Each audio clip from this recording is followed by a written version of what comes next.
วันใส่บุจ้าตัวตั้งไว้เนี่ยโอ้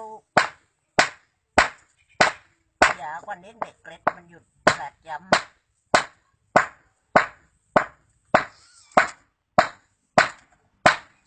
นั่นออกมาแล้วโยว่านั่นเลยนะที่หลวงปู่มึงกดไปอ่านในนู่นเลยว่ะบุจ้าแต่ว่าก็ให้ขวนปลาก็ให้อาบน้ำให้ปีน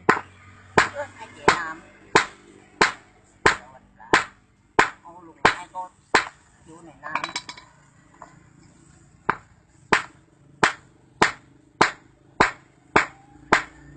เรามาตั้งก็เลยนั่งลงตัวหัวยาก็เน้นไม่ดีด้วยเด็กเล่นไปอย่าน้ำด้วยจีแดงหน้าก็มาจำด้วยนี่ก็ว่าจะร้ำว่างด้วยไม่แล้วแล้วมันยังเป็นรูเลยนะก็รูกวางนู่นนะนั่นโกกันนั่นเลยนะหน่อยนี่ยังหวานอยู่ตรงน้อยไม่รู้ไม่อยู่ตรงกลางอยู่แล้วนะ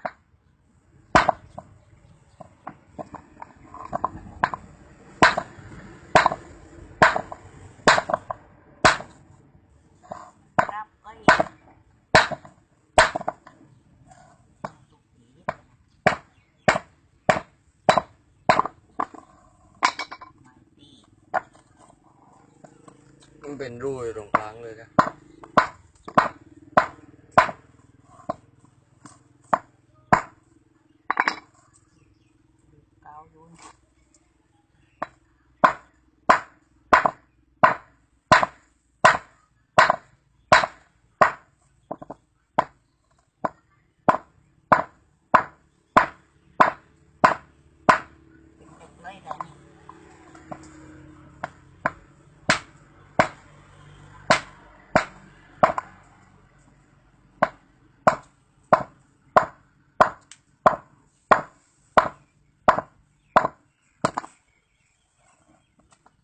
นั่นให้รู้